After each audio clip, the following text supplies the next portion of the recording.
about tribal sovereignty and jurisdiction. That's a huge topic. So I'm going to talk about topics that we're not going to cover first.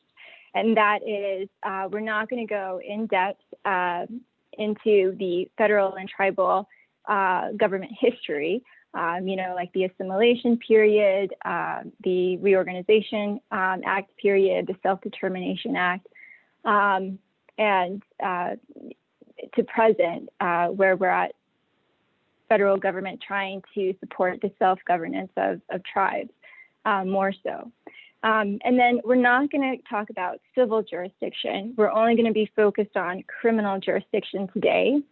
That being said, just so you all are aware, this year, the Southern Ute Indian Tribe had started enforcing the new traffic code.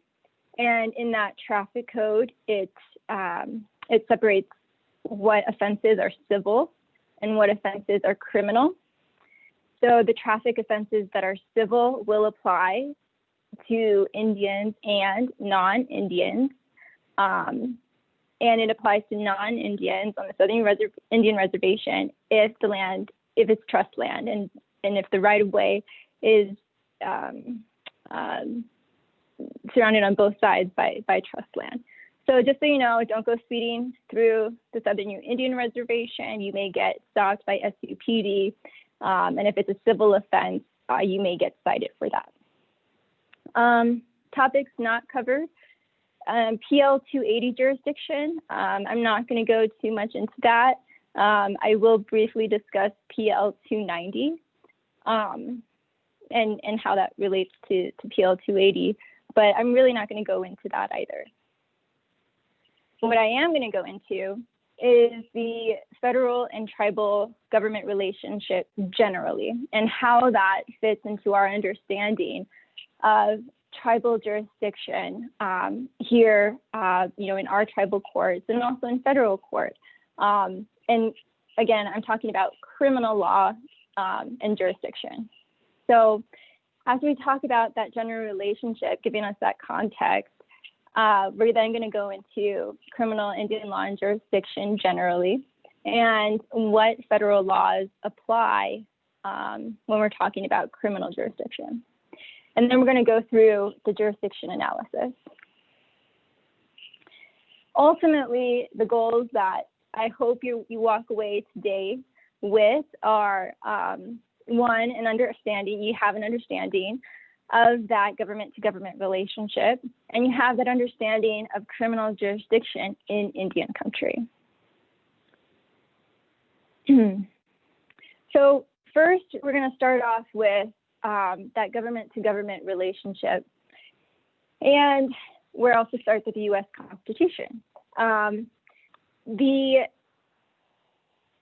U.S. Constitution, the United States Constitution that's the source of authority for Congress to exercise control in Indian country. And there are two articles that I want to point out, and that's Article 1, Section 8, Clause 3, where it gives Congress the power to regulate commerce with foreign nations and among the several states and with the Indian tribes. The next article is Article 2. And Article 2, Section 2, Clause 2 gives the president the power, by and with the advice and consent of the Senate, to make treaties. And that power has been exercised to enter treaties with Indian tribes. There's been a case, there's a couple of cases that recognize this authority as the plenary power of Congress out of Article 1, Section 8, Clause 3, and Article 2, Section 2, Clause 2. Courts have recognized that gives Congress the power to deal with Indian tribes, both explicitly and implicitly from the Constitution.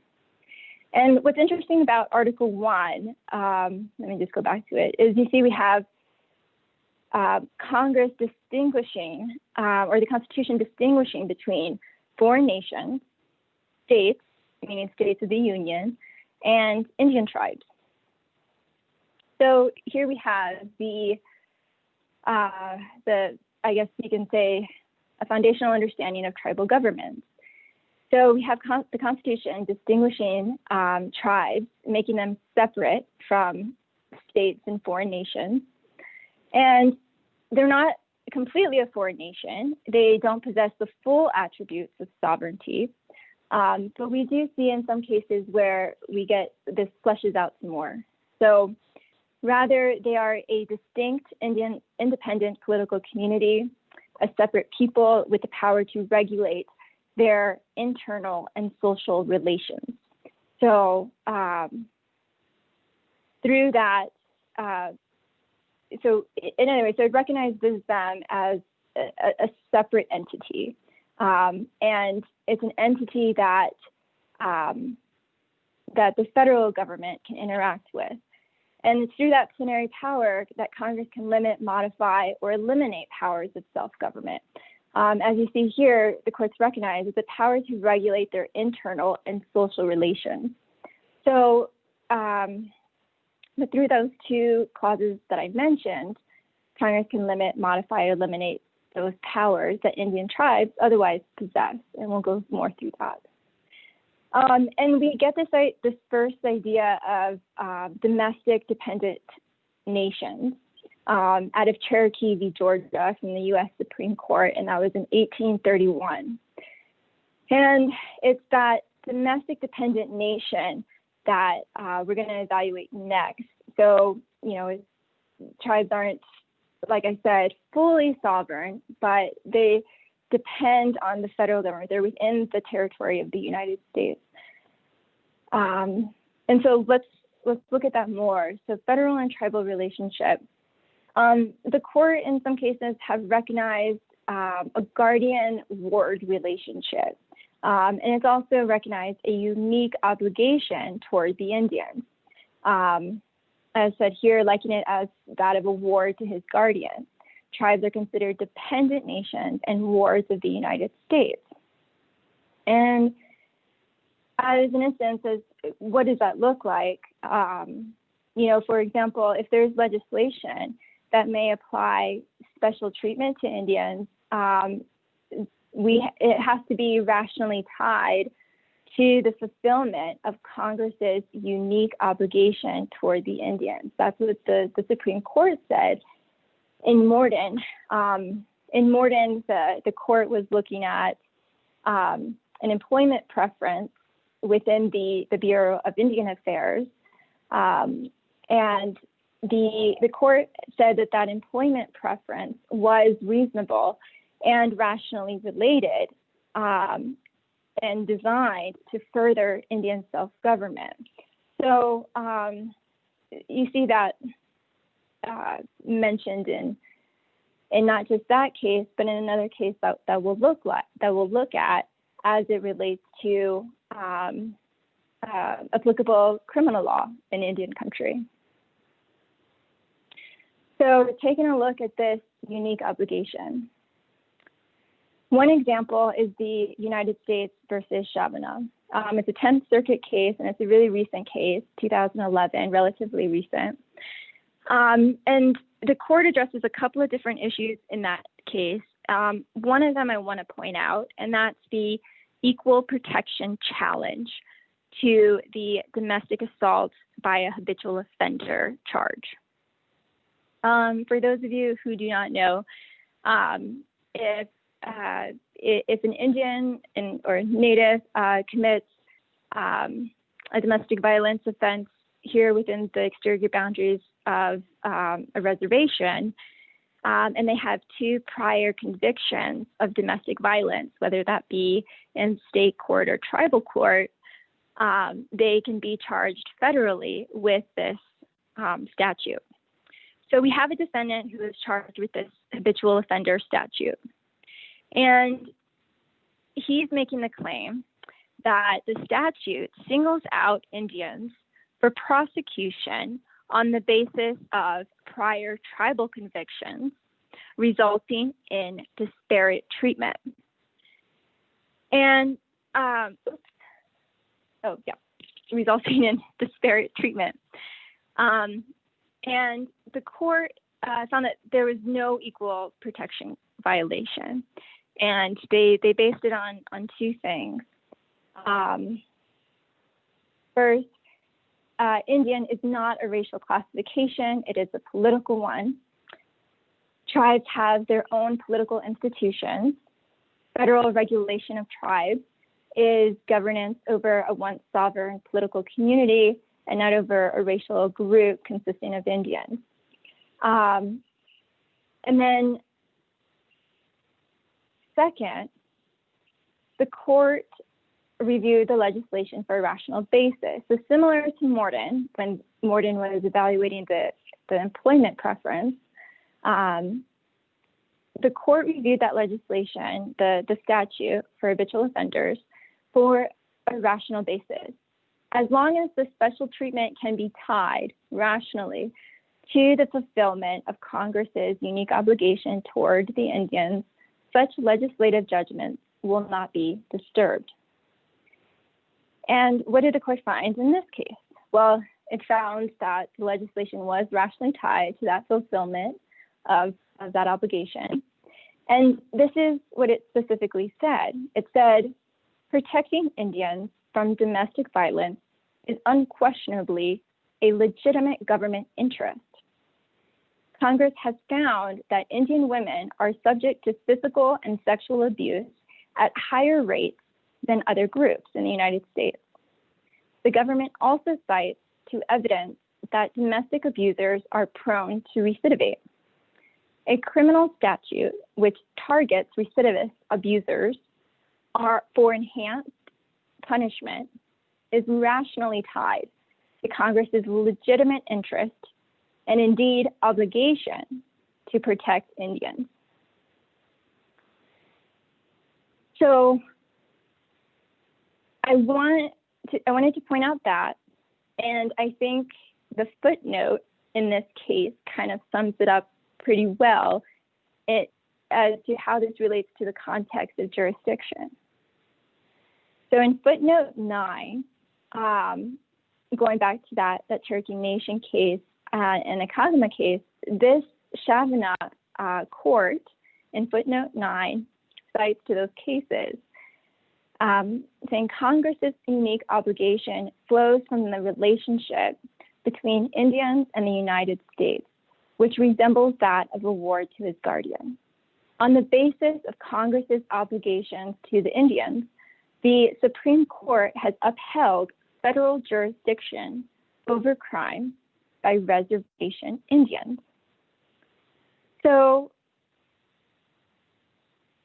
before moving on, I just wanted to sort of recap and make sure that we understand, or that there's an understanding that there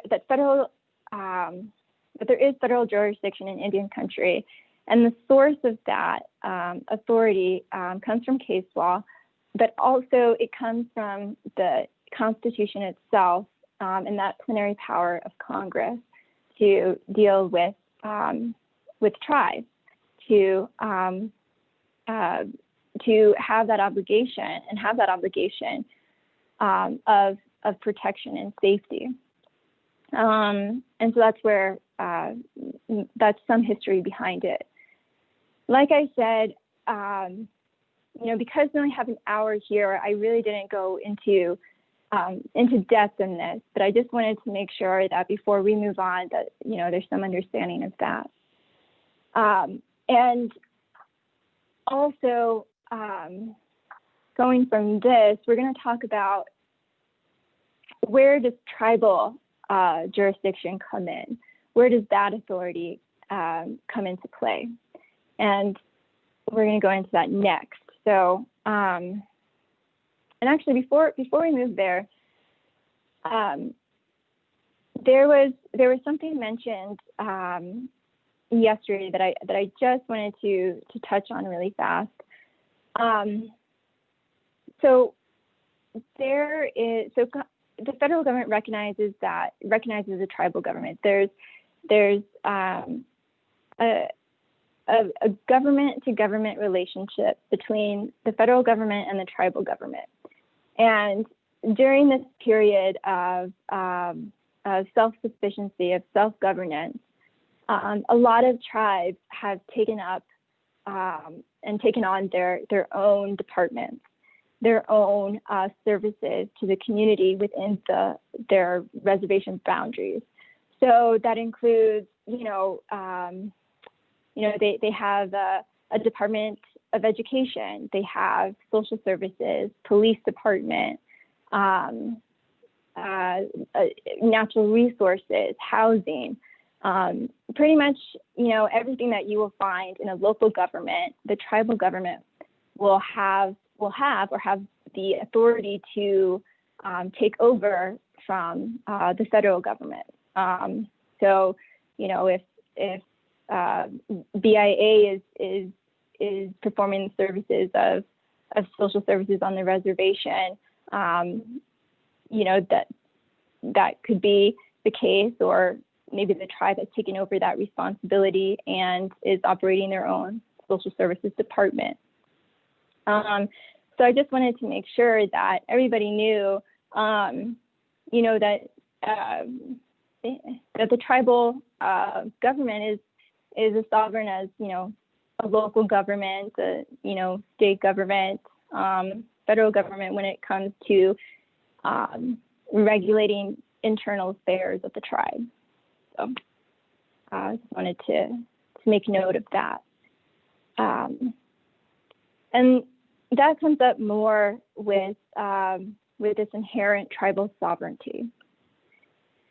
So we talked about tribes being domestic dependent nations. And though, yes, we are, and this is something I just touched on too, tribes have inherent sovereign authority to self-govern internal matters that affect tribal life. They have the authority to enact laws and enforce those laws within their boundaries. And this includes criminal law. A tribe outline offenses that are criminal within their jurisdiction, within their boundaries. And it can be offenses for which members and non-members may be prosecuted in tribal court. That being said, I want to also make clear that there are a couple of different types of tribal courts. In some areas, in some tribes, you have traditional court, either traditional court only, or maybe like a duo, traditional court and tribal court. And they have a way of determining what goes to traditional court and what goes to tribal court. Traditional court is usually the court that would handle traditional offenses. So, domestic violence is not a traditional offense. So I would say that goes to tribal court. But that's my opinion. So with tribal court, that can be set up however way the tribe wants. And then you have the CFR court, the Code of Federal Regulations. Main difference with the CFR court compared to the other two is that is a branch of the federal government. That is a court that was set up by federal government hearing offenses that were enumerated by the federal government. Those offenses are found in 25 CFR. So regarding tribal court, and that's something that we're going to focus on for the remainder of the next couple of slides, including jurisdiction analysis. It's important to note that each tribe is unique. Each tribe will have laws that may be different from the next. Same with their court system, because have that inherent sovereign authority to self-govern their internal matters. They have that ability to govern the way that they wish to do so, as limited by federal law and the Indian Civil Rights Act. So, it's the tribal court, the tribe's criminal laws. They're going to be unique to every tribe, just like they are unique to every state. So, just wanted to make that clear as well. So, going into criminal jurisdiction, and this is connected, just so you know. We're not jumping too quickly. How does this relate to jurisdiction of criminal jurisdiction for tribes? So, criminal jurisdiction over members and non-members. This question came up in a Supreme Court case as well, United States v. Lara. And the question is, what is the source of authority to prosecute and punish members and non-member Indians for a crime that is committed on that tribe's reservation? And the answer is inherent tribal sovereign authority. The court recognized that the tribes aren't delegated this authority by the federal government. It is inherent to them, inherent to, like I said, self-govern their internal matters. That was not given to the court, and it was never divested by the federal government. So what they looked at in support of this, and before I move on to that, so that's where we get, our tribal criminal law and our ability to prosecute those crimes in tribal courts. So, we can't prosecute a crime, a tribal offense. The tribe cannot prosecute a tribal offense in tribal court. Federal court. The tribe cannot prosecute a tribal offense in federal court, criminal offense in federal court. It can only do so in tribal court. Again, criminal offense. And it's because of that inherent tribal sovereignty. In deciding this, the court found that in the Indian Civil Rights Act of 1968, it, quote unquote, and recognizes and affirms in each tribe their inherent tribal power. So it doesn't say we create this power to prosecute and punish members. No, it recognizes and affirms this inherent tribal power. So that's what the court, that was one of the acts mentioned in support of its decision. And I wanted to mention that because we are actually going to talk about the Indian Civil Rights Act next. But before we do that, excuse me. Criminal jurisdiction over non-Indians. Tribes lack criminal jurisdiction over non-Indian defendants, and that's pursuant to the Oliphant decision. And as it relates to inherent sovereignty, you may say, well, tribes have that inherent power to self-govern their internal matters. Well, why can't we have jurisdiction over non-Indians? But it says here that, or in the decision, tribal courts do not have the inherent authority to prosecute non-Indians, and they may not assume such criminal jurisdiction unless specifically authorized by Congress.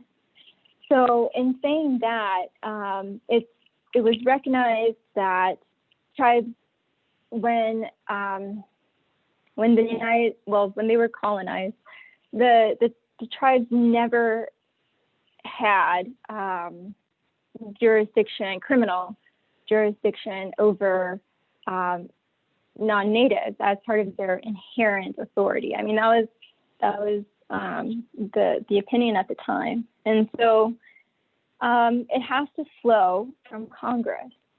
And as you all may know, Congress did enact such legislation, the special domestic violence criminal jurisdiction, authorizing tribes to have that special domestic violence criminal jurisdiction over non-Indians, but there were requirements that the tribe needed to do, which added which would add more protections to the defendants. And right now, I don't know of a tribe within the Four Corners region that has exercised that yet, but I may be wrong.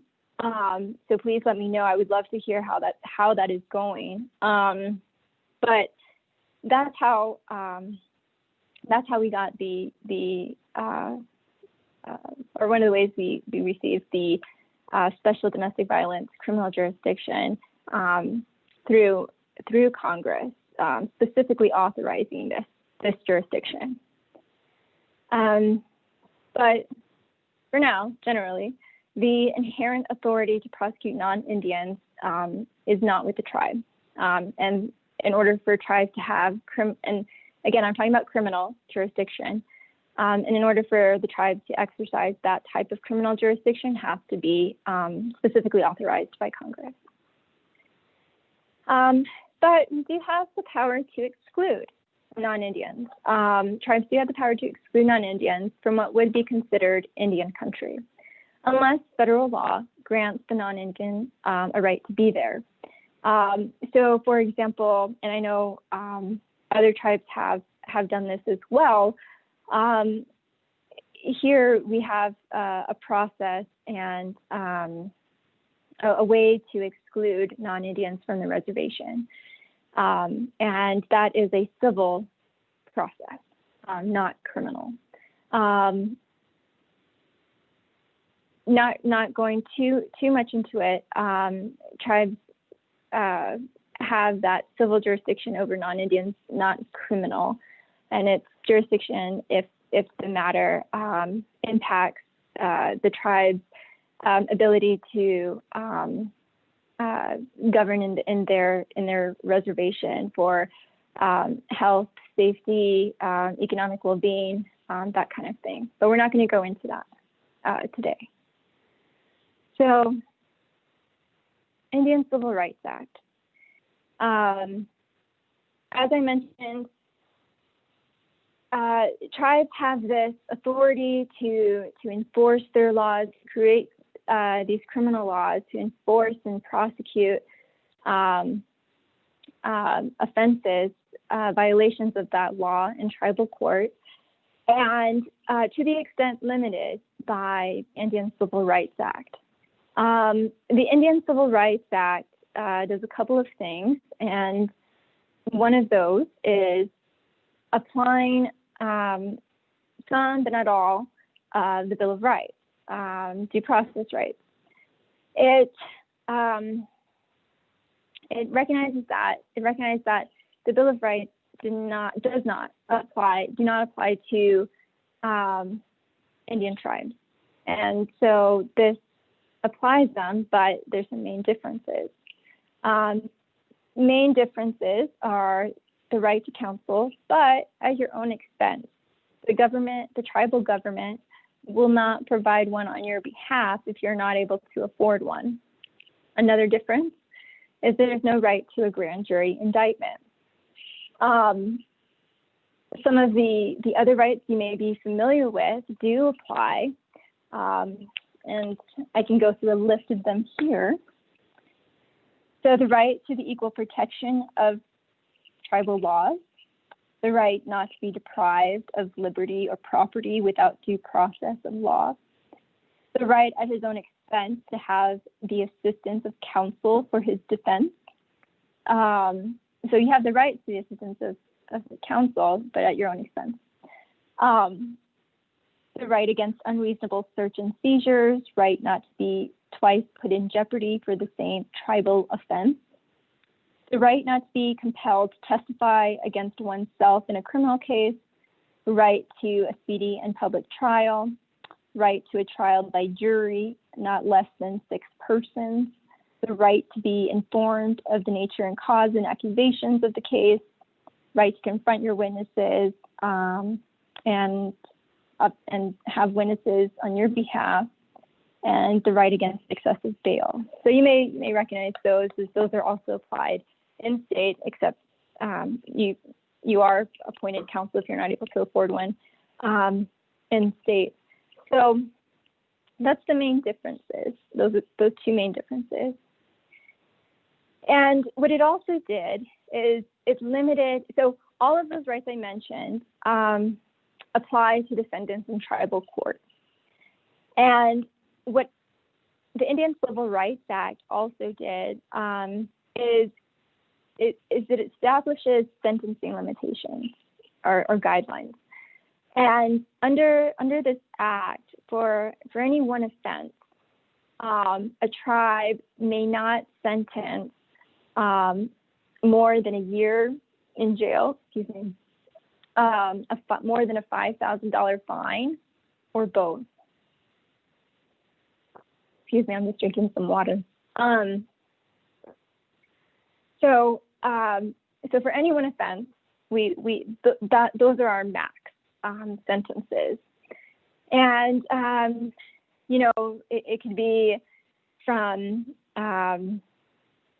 assault, a year, $5,000 fine, or both. That's the max. It could be, a DUI. It could be disorderly conduct. It varies, but it also has to be reasonable too.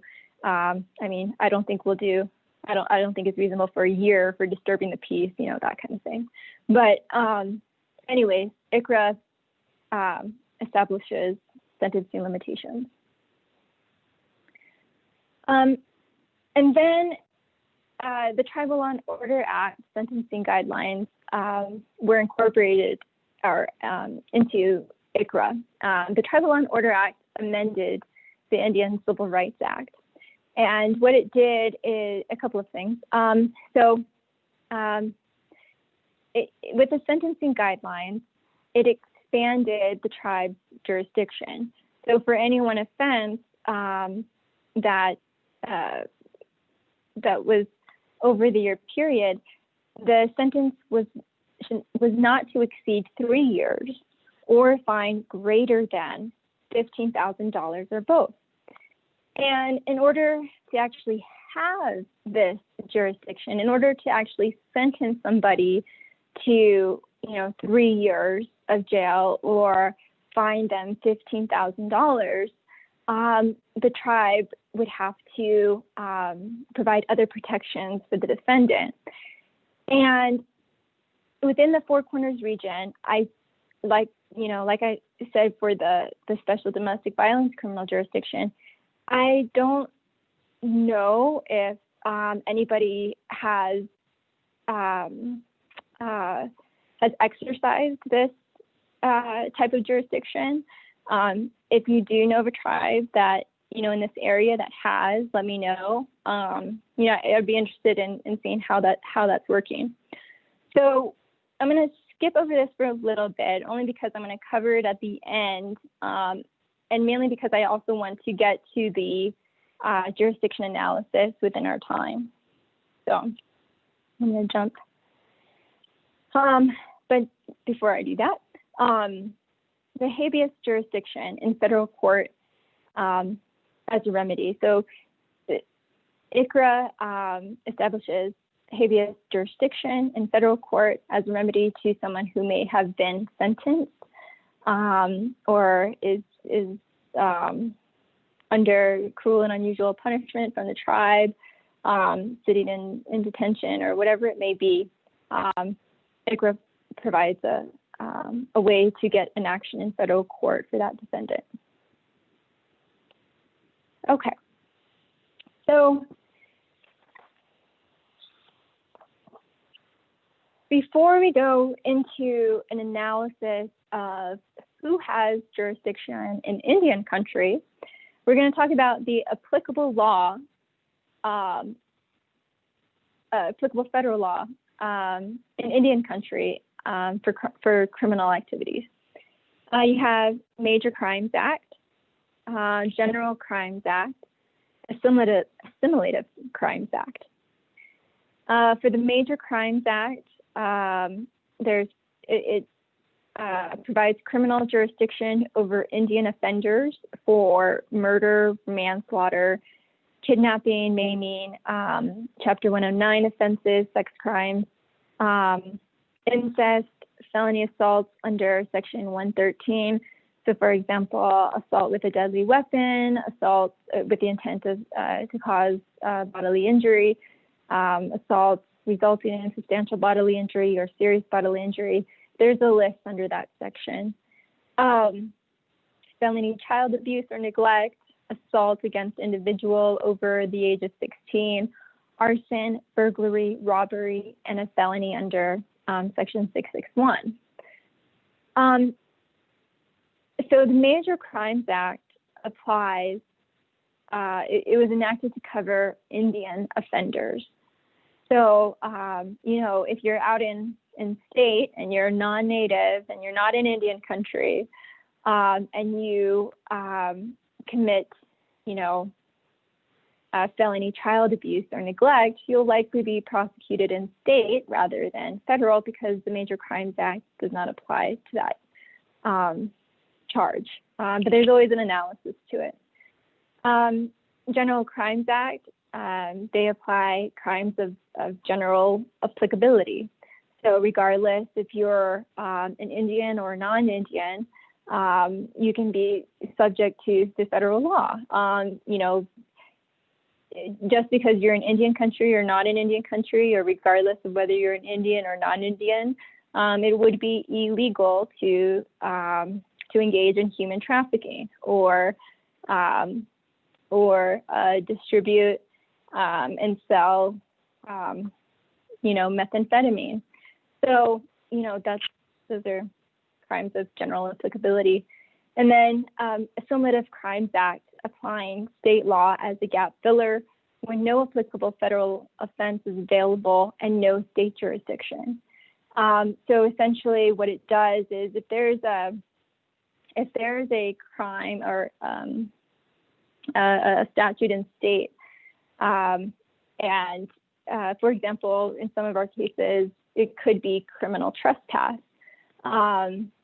There's not a federal offense of criminal trespass, but there is a state trespass charge where possibly, again, through the analysis, the federal government can prosecute in federal court and on behalf of the tribe. So should that offense occur in Indian country and by a non-native. So that's one example. Okay, so now let's go into our analysis of who has criminal jurisdiction. And for those of you that have attended any of Ms. Leslie Hagan's trainings, you'll see this as familiar. I took a lot of it out of her training, and also, any other criminal jurisdiction training, you'll recognize this. So 4 questions to ask when determining jurisdiction. This is where you should begin when you're asking who has jurisdiction. The first one is, where did the crime occur? Did it occur in Indian country? The second one is, who is the suspect, Indian or non-Indian? Third, who is the victim, Indian or non-Indian? And fourth, what did they do? Tribal, they committed a tribal offense, state offense, or federal. They violated one of those laws. So let's go through this, and and I've created a couple of hypotheticals, and I think we should end with enough time where there should be questions, but you know, we can always, feel free to follow up after if you need. Okay, so general criminal jurisdiction. I want to start off with also saying that if we are not an Indian country, then there's no tribal jurisdiction. There's no federal jurisdiction unless it's a crime of general applicability. So with that, the hypotheticals today are going to go through what could be Indian country and what could be prosecuted either in state, tribal, or federal court. So we'll go through that. But just note, if we're not an Indian country, there's no tribal jurisdiction, no federal jurisdiction. Also, I'm going to be focusing on general criminal jurisdiction. I'm not, with these hypotheticals, I am not focusing on PL 280. I'm not focusing on PL 290 or any other, you know, authorized jurisdiction through treaty or statute or anything like that. This is just to get a general understanding of criminal jurisdiction in Indian country. Okay, so hypothetical number 1. Jane and John Doe share a daughter together. John arrives at Jane's house to pick up their daughter, Jill. John becomes upset over Jane's new life, and they get into a heated argument. John picks up a nearby can opener and strikes Jane, causing serious bodily injury. John and Jane are both members of the Mescalero Apache tribe. Jane lives within the exterior boundaries of the Navajo Nation. John lives in Cortez, Colorado. Question is, who has jurisdiction in this scenario? And let's go back to the 4 questions that we need to ask. Where did the crime occur? Is this an Indian country? Well, what is Indian country? Indian country is defined under 18 U.S.C. 1151, and it designates 3 areas, all lands within the limits of an Indian reservation under the United States jurisdiction, including patented land and rights of way running through the reservation. It also includes all dependent Indian communities within the borders of the United States, whether the original or subsequently acquired territory thereof, and whether within or without the limits of a state. And all Indian allotments, the Indian titles to which have not been extinguished, including rights of way running through the same. So that's Indian country defined. As it applies to our scenario, I know we can't really answer here, but we are in Indian country. Why? Because it falls under 18 U.S.C. 1151, subsection A, land within the limits of an Indian reservation under the jurisdiction of the United States. And if we go back to that hypothetical, that's based on this. Jane lives at the bottom. Jane lives within the exterior boundaries of the Navajo Nation. Navajo Nation is an Indian reservation under the jurisdiction of the United States, and it's all land within the limits of that reservation. And so if she is living within that those boundaries, then then that location of the incident would be considered Indian country. So going through the other questions, we have who is the suspect, who is the victim, Indian or non-Indian, and how is Indian defined? There's not one statutory definition. Some statutes define who an Indian is for that particular statute, such as the Indian Reorganization Act. So it may depend why you're asking.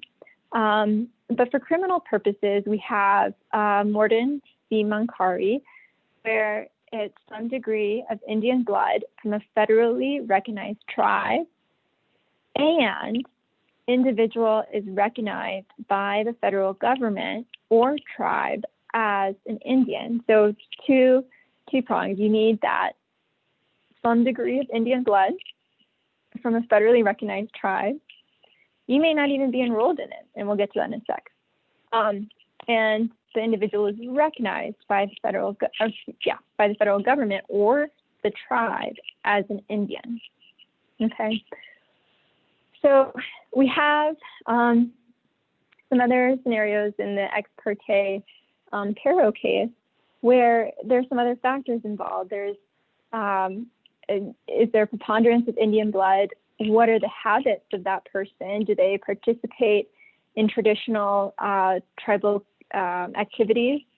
Do they spend a substantial amount, do they live on the reservation? Did they go to school on the reservation? Do they receive, federal benefits? And then also here, a substantial amount of Indian blood plus a racial status, in fact, as an Indian. So there's various factors that that's involved.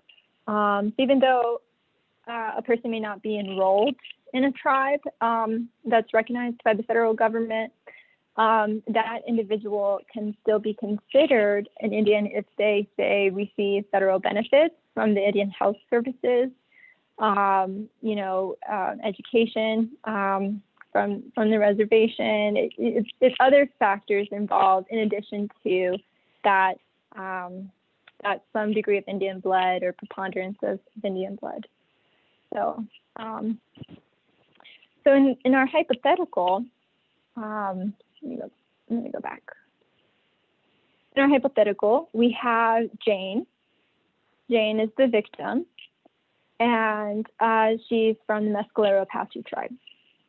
And then we have John, who is the suspect, and he is from the Mescalero Apache tribe. So in this case, we don't need to go through the numerous factors, and maybe I should have made it more clear in the hypothetical, but they are enrolled members of the Mescalero Apache tribe. So that satisfies, we have some degree of Indian blood from a federally recognized tribe, and they're recognized by the federal government as an enrolled member of that tribe and by the tribe as an enrolled member of the Mescalero Apache tribe. So for our hypothetical, we have suspect Indian, victim Indian. And then the last question is, what did they do? Well, we have an assault with what could be described as a deadly weapon. So, and you have a serious bodily injury. That could fall under the Major Crimes Act. And if there's a tribal offense that's applicable to that, for example, battery, that would apply as well. So looking at that, here's the general scheme. So like I said, we have Jane, an Indian victim, and we have John, an Indian suspect. And we have some offenses that could apply at the tribal level and the federal level. And when we ask the question, who has jurisdiction, it's going to be that box in the top left corner, tribal jurisdiction and federal jurisdiction. That's who has jurisdiction over this case. Say the tribe prosecutes this case, say they file charges against John, and say the federal government also charges John, say under the Major Crimes Act. Would that be double jeopardy? The answer is no. Federal and tribal jurisdiction is concurrent. We share concurrent jurisdiction. And that is because we are two separate sovereigns. Say this case is under the Major Crimes Act, even though which applies this type of offense to Indians in Indian country. It didn't take away jurisdiction from tribes to prosecute the same offense. Rather, it is concurrent with the federal government. And where does this come from? We go back to that inherent sovereignty, and I'm bringing back the case of United States v. Lara, but there's others too. And it evaluates this. It evaluates this this decision of an understanding of two separate sovereigns. Double jeopardy bars successive prosecution from the same sovereign. And here we have a tribe exercising their inherent sovereign authority when they're prosecuting a tribal offense. It's not acting as the federal government. I'm not bringing a case on behalf of the federal, acting in a federal government capacity in tribal court. I represent the tribe, and I'm bringing that case on behalf of the tribe in tribal court. So it's the Southern Ute Indian Reservation, Southern Ute Indian tribe versus John Doe. It's not the United States versus John Doe in tribal court. So because of that, because federal government's acting in its capacity and its authority, and the tribe is acting in its separate authority, the Supreme Court has recognized that you have two separate sovereigns. So double jeopardy does not apply when a defendant is prosecuted in tribal court and in federal court for the federal offense, even though it's the same incident, the same actions that are being prosecuted in those respective courts. So no double jeopardy. Hypothetical 2, this is a really easy one. So Selena was driving under the influence of alcohol on Highway 550 within the exterior boundaries of the Pueblo. Oops, sorry, that's not an easy one. I meant to say Santa Ana. I apologize for those on the line that are from Santa Clara or Santa Ana. So on Highway 550, which runs through the exterior boundaries of the Santa Ana Pueblo and Via as well. And anyway, so she's driving in Santa Ana. She swerves off the road, crashes into the fence of a homeowner who is non-native. Selena is an enrolled member of the Hoopa Valley tribe. Who has jurisdiction? Oh, let's go back to that chart. Well, first, is this Indian country? When we were looking at the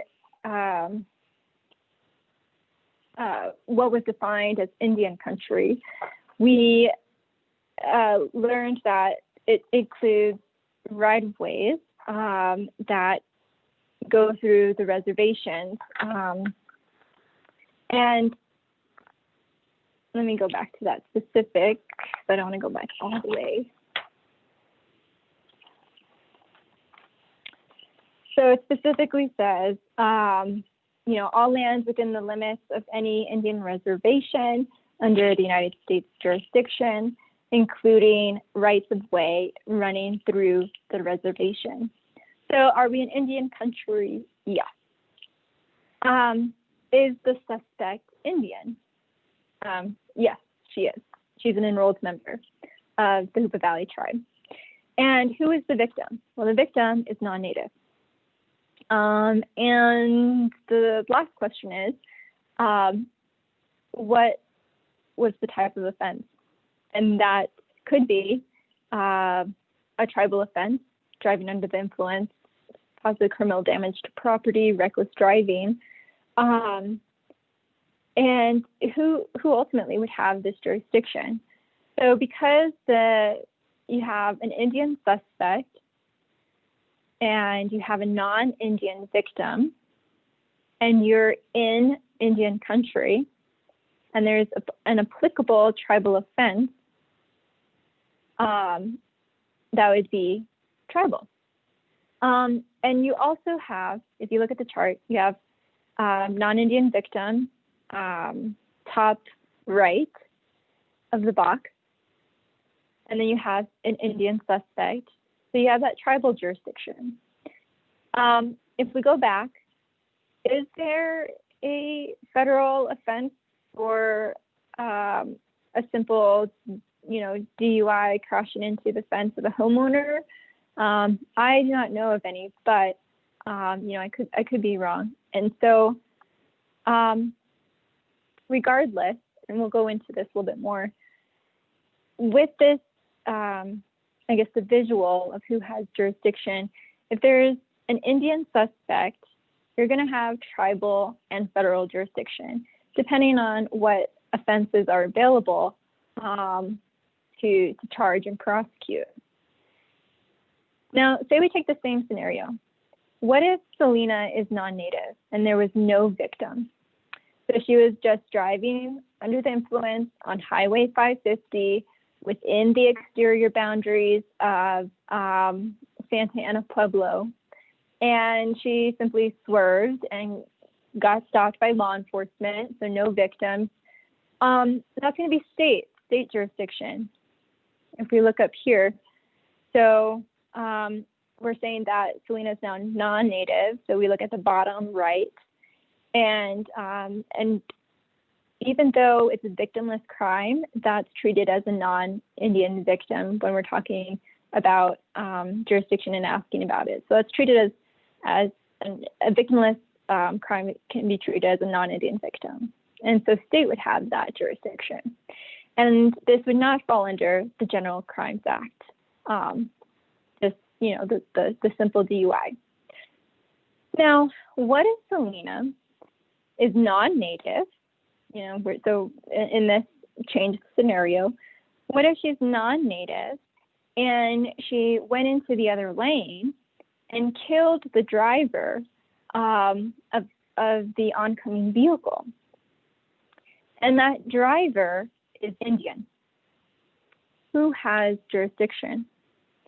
So if you go through your analysis, okay, we're in Indian country, the suspect is non-native, and the victim is Indian.